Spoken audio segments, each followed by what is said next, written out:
告。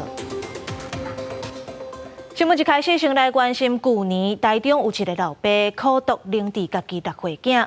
这个老爸为着袂互人发现囡仔互拍，就强迫囡仔去浸烧水，要互乌青提起，落尾杀害这个囡仔渡水过身。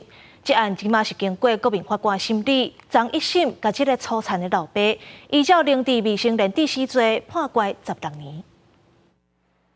台中丰原一个姓齐的查甫人，去年开始几礼拜拍家己6岁后生。今年6月，查甫囡仔洗身躯的时阵煞渡水死亡。检警事后查出是这个老爸，将囡仔身躯顶的伤互人发现，要求伊伫塑胶箱仔内底泡烧水，互乌青退掉。不过最后杀害查甫囡仔渡水死亡。经过台中地院国民法官的参审，7日依照凌虐未成年人致死罪嫌，甲姓齐的查甫人当判。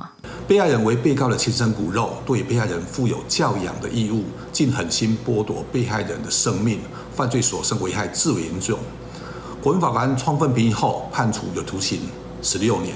台中地院表示，合议庭经过3天的审理，做出一审判决，专案还阁会当上诉。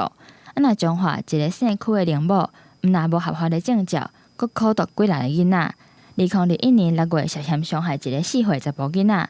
彰化地院审理了后，作出一审判决。依照过失伤害以及成年人故意对儿童犯伤害等罪，这个无照接受托育的保姆呢，则是分别被处4个月、2个月以及1年5个月有期徒刑。